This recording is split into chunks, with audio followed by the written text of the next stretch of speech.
L'idéal est de faire les choses dans l'ordre. Donc, au moment du financement, donc au moment où on a déjà écrit le texte de son documentaire mais qu'on ne l'a pas tourné, on va voir à la fois les chaînes de télé et on va voir à la fois les distributeurs en leur proposant le film et en leur proposant de le préacheter.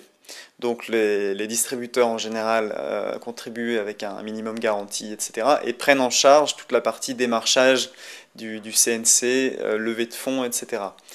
Et à ce moment-là, chacun est d'accord sur ce que doit devenir le film, sur quel support il doit être tourné, et aussi on se met d'accord sur un calendrier de sortie. En général, avant de se lancer dans le tournage d'un film, on a levé une part suffisante d'argent qui permet après de le faire et de rester dans les temps. Donc l'idée, c'est de créer en premier lieu un trio distributeur, diffuseur, producteur avant de se lancer dans le projet. Et après, tout le long du projet, on avance. Et il y a d'abord une sortie salle, ensuite des diffusions télé et une sortie DVD.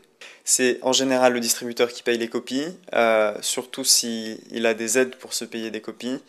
Ça peut être le producteur. Et il faut aussi noter que dans le documentaire, on a maintenant les plus grosses boîtes de production documentaire sont leurs propres distributeurs. Parce que d'un point de vue financier, c'est plus intéressant pour un producteur de contrôler l'ensemble de la chaîne de production et donc de prendre en charge à la fois la prod et la distribution et après de s'adresser directement au réseau d'exploitants, sachant que les exploitants de documentaires, il y en a pas des milliers non plus, donc on les connaît assez vite.